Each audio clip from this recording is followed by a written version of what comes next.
Hello students, I am Krishna और आपका स्वागत है हमारे यूट्यूब चैनल एजुकेशन की दुनिया में। आज के इस वीडियो में हम क्लास 11 का chapter number 8 cell the unit of life start कर रहे हैं। तो ये फर्स्ट वीडियो है, तो ये इंट्रोडक्शन होगा। आज के इस वीडियो में हम बात करेंगे कि सेल की डिस्कवरी कैसे हुई, ठीक है, सेल कैसे आया। तो पहले हम बात करते हैं साइटोलॉजी के बारे में कि सेल की स्टडी को ही साइटोलॉजी कहते हैं, ठीक है। साइटोलॉजी टर्म हर्टविग ने दिया था, ठीक। जो फादर है साइटोलॉजी के वो रॉबर्ट हुक है, और जो मॉडर्न फादर ऑफ साइटोलॉजी है, जो फादर है मॉडर्न साइटोलॉजी के, वो स्वेंसन है। अगर हम बात करते हैं इंडियन साइटोलॉजिस्ट के, तो जो हमारे इंडियन साइटोलॉजिस्ट है वो ए के शर्मा है। कौन है? ए के शर्मा है। बात करते हैं कि सेल की डिस्कवरी कैसे हुई। 1665 में एक साइंटिस्ट थे जिनका नाम था रॉबर्ट हुक। वो एक कॉर्क को लेके आते हैं, ये क्लास 9 में एक्सपेरिमेंट दिया भी हुआ है, ठीक है। तो एक कॉर्क लेके आता है और एक उसके स्लाइस को काट देते हैं, और उस स्लाइस को वो एक माइक्रोस्कोप में जब एग्जामाइन जब उसको देखते हैं तो उनको एक हनी कॉम्ब लाइक स्ट्रक्चर दिखा देता है, और वो उसी स्ट्रक्चर को सेल बोलते हैं, ठीक है। क्या बोलते हैं उसी स्ट्रक्चर को? वो लोग सेल बोलते हैं। इंसाइट बोलती है कि अगर हम अपने आसपास देखते हैं कि हमको कुछ लिविंग थिंग्स, कुछ नॉन लिविंग थिंग्स दिखाई देती हैं, तो ऐसी क्या चीज़ है जो लिविंग थिंग को लिविंग बनाती है और नॉन लिविंग थिंग को नॉन लिविंग। तो अगर हम इसका आंसर ढूंढने जाएंगे तो इसका आंसर हमको सेल मिलेगा, ठीक है। कि जो एक सेल होता है वो एक लिविंग थिंग को लिविंग बनाता है, ठीक। अब बात करते हैं कि यूनिसेल्ड और मल्टी सेलुलर ऑर्गेनिजम्स क्या होते हैं। ऐसे ऑर्गेनिजम्स जो एक सेल से मिलकर बने होते हैं उसको हम यूनिसेलुलर ऑर्गेनिजम्स कहते हैं, और ऐसे ऑर्गेनिजम्स जो मल्टी सेल से बने होते हैं, जो बहुत सारे सेल से बने होते हैं, ठीक है ना, उसको हम लोग मल्टी सेलुलर ऑर्गेनिजम्स कहते हैं, जैसे कि हम हैं, ठीक। फिर हम बात करते हैं किसके बारे में? हम बात करते हैं कि व्हाट इज सेल, ठीक है। मतलब अगर हम बात करते हैं कि यूनिसेलुलर ऑर्गेनिजम्स के, तो क्या होता है? उसके अंदर दो चीज़ें होती हैं। फर्स्ट थिंग तो ये है कि वो कैपेबल होता है अपने सारे फंक्शंस को करने में, और दूसरा ये है कि उसका एक इंडिपेंडेंस एग्जिस्टेंस होता है, मतलब उसका एक खुद का अपना अस्तित्व होता है, वो किसी पर डिपेंड नहीं है, ठीक है। तो ये दो चीज़ें, अगर हम सेल से भी ऐसी चीज़ को लाएँ जो सेल से भी छोटी हो, ठीक है। अगर हम ऐसी चीज़ों की बात करें जो सेल से भी छोटी हो, तो एक लिविंग थिंग नहीं होता है, ठीक है। तो यही एक रीज़न है कि क्यों हम सेल्स को एक फंडामेंटल स्ट्रक्चर और फंक्शन यूनिट ऑफ लाइफ कहते हैं। यही है कि अगर हम एक सेल से भी छोटी चीज़ की अगर हम बात कर देंगे, ठीक है, तो वो लिविंग थिंग नहीं होगा। तो ये इसका प्रूफ है, ठीक। फिर हम बात करते हैं सेल थ्योरी के बारे में, हम बात करते हैं, ठीक है। किसके बारे में? हम सेल थ्योरी के बारे में बात करें। इसके पहले कुछ पॉइंट्स है उसको हम एक बार देख लेते हैं कि हमारे जो एंटोनी वॉन लीवनहुक सर थे, ठीक है, उन्होंने एक लिविंग सेल को डिस्कवरी किया था। वो एक पानी से निकाला था और उसका उन्होंने उसको बैक्टीरिया रखा था, ठीक। फिर हमारे रॉबर्ट ब्राउन सर थे, ठीक है, उन्होंने एक बाद में उसको क्या बोलते हैं, न्यूक्लियस को डिस्कवर किया, ठीक। अब बात करते हैं सेल थ्योरी के बारे में। तो 1838 में एक साइंटिस्ट थे जिसका नाम था मैल्थियस जैकब शिल्डन, ठीक। ये एक बॉटनिस्ट थे, ठीक। इन्होंने बहुत सारे प्लांट को एग्जामाइन किया और उन्होंने बताया कि जितने भी प्लांट्स होते हैं वो सेल से बने होते हैं। और उसी सेम टाइम में एक और साइंटिस्ट थे 1839 में जिनका नाम था थियोडर डिस्वान। ये एक जियोलॉजिस्ट थे। इन्होंने एनिमल सेल के बारे में पढ़ा और उन्होंने बताया कि एनिमल सेल्स के बाहर एक थिन कवरिंग होती है, ठीक है, एक थिन लेयर होती है उसके चारों तरफ, ठीक है। उसको आज हम प्लाज्मा मेम्ब्रेन के नाम से जानते हैं। इन्होंने ये भी बताया अपने स्टडी पे कि प्लांट सेल में एक यूनिक कैरेक्टर होता है सेल वॉल, जो कि एक एनिमल सेल में नहीं पाया जाता। और ये बहुत बड़ा डिफरेंस है, ठीक है, एक प्लांट सेल में एक एनिमल सेल में, कि प्लांट सेल में सेल वॉल प्रेजेंट होता है और एनिमल सेल में सेल वॉल नहीं पाया जाता है, ठीक। फिर उन्होंने अपने हाइपोथेसिस से ये भी बताया, ठीक है, कि जो प्लांट होते हैं जो एनिमल होते हैं वो सेल से मिलके बने होते हैं। फिर क्या हुआ?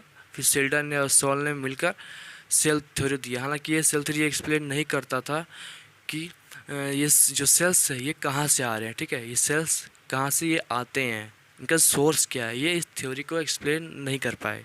जो शेल्डन और सॉन थे ये इस चीज़ को एक्सप्लेन नहीं कर रहा है।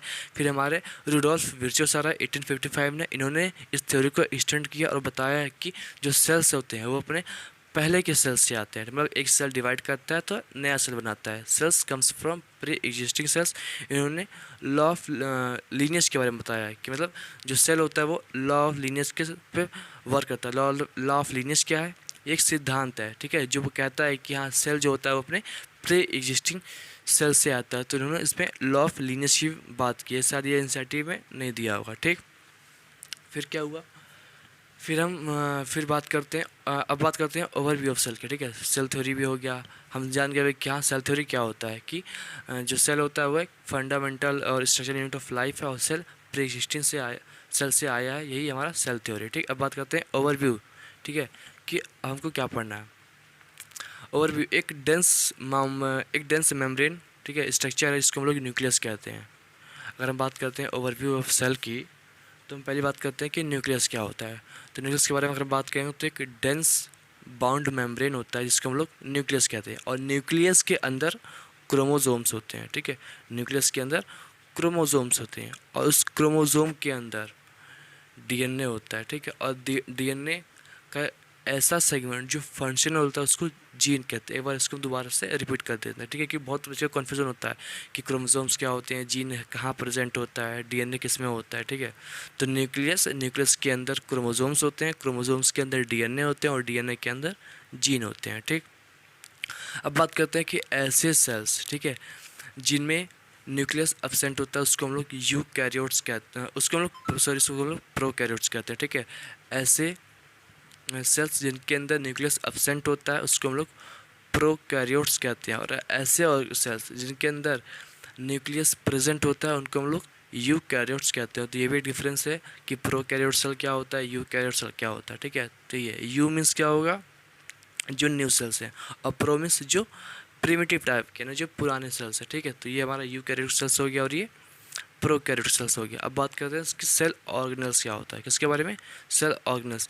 इसके बीच में एक और चीज़ आती है कि साइटोप्लाज्म क्या होता है। ठीक है, क्या होता है, साइटोप्लाज्म क्या होता है। अगर तुम बात करते हैं, अगर हम सेल की बात करें तो सेल के अंदर एक फ्लूइड का एक स्ट्रक्चर होता है। ठीक है, एक फ्लूइड सा स्ट्रक्चर होता है, उसको हम लोग साइटोप्लाज्म कहते हैं। साइटोप्लाज्म वर्ड से क्लियर हो रहा है, साइटो मीन्स क्या है, सेल, और प्लाज्म मीन्स लिक्विड, यानी सेल के अंदर जो लिक्विड होता है उसी को साइटोप्लाज्म कहते हैं। ठीक है, बात करते हैं कि सेल ऑर्गेनल्स क्या होते हैं। आप अभी हमारा वीडियो देख रहे हैं जिस मोबाइल से, ठीक है, उस मोबाइल के कुछ कंपोनेंट होंगे, बैटरी अलग होगा, ठीक है, सिम अलग होगा, मेमोरी कार्ड अलग होगा, बॉडी अलग होगी। ठीक है, कुछ कंपोनेंट ऐसे सेल में होता है। ठीक है, ऐसे सेल में कुछ कंपोनेंट्स होते हैं। ठीक, कि मतलब ये मान लीजिए माइटोकॉन्ड्रिया है। ठीक है, तो माइटोकॉन्ड्रिया क्या करेगा, ये एनर्जी का काम करता है, इसको powerhouse of the cell कहा जाता है। ठीक है, डीएनए का अलग वर्क है, तो इसी को हम लोग सेल ऑर्गेनल्स कहते हैं। ठीक, राइबोसोम की बात करें तो राइबोसोम एक ऐसा कंपोनेंट है, ठीक है, एक ऐसा सेल ऑर्गेनल्स है, ठीक है, जिसमें मेम्ब्रेन बाउंड स्ट्रक्चर्स नहीं होते, मतलब जिसके चारों तरफ मेम्ब्रेन नहीं होता, और ये प्रोकैरियोट्स में पाया जाता है, यूकैरियोट्स में पाया जाता है। यहाँ तक कि कभी कभी ये क्लोरोप्लास्ट में पाया जाता है। ठीक है, किसमें, क्लोरोप्लास्ट में, प्लांट में पाया जाता है, और ये माइटोकॉन्ड्रिया और या फिर रफ एंडोप्लाज्मिक रेटिकुलम में भी ये पाया जाता है। ठीक है, तो ये बात हुई, तो कुछ ओवरव्यू था सेल के बारे में। ठीक, अब बात करते हैं शेप कैसे है सेल का। जो शेप भाई, अगर हम बात करते हैं होम के ब्रिक्स की, जो ईंटें होती हैं घर के, हमारे तो एकदम एक ही शेप की होती हैं। लेकिन हम अपने सेल्स की बात करें तो जो ब्रेन सेल्स होती हैं वो अलग शेप की होती हैं। ठीक है, हमारी RBC cells, red blood cells, वो अलग शेप की होती है। तो ऐसा क्यों होता है, तो बात ये होता है कि हर सेल का एक अलग अलग फंक्शन होता है। ठीक है, हर सेल का एक अपना अपना फंक्शन होता है। जैसे आरबीसी है वो ब्लड है, ठीक है, ब्रेन का अलग फंक्शंस है, किडनी का अलग फंक्शन। तो इस फंक्शंस के ही बिहाफ पे जो सेल का जो शेप होता है वो अलग अलग है। ठीक, जो सेल का क्या होता है, जो शेप होता है वो अलग अलग है। तो आई होप ये वीडियो आपको अच्छा लगा होगा। अगर आप वीडियो को अच्छा लगा तो प्लीज़ वीडियो को लाइक करिएगा, ठीक है, कमेंट करिएगा और चैनल को सब्सक्राइब करिएगा।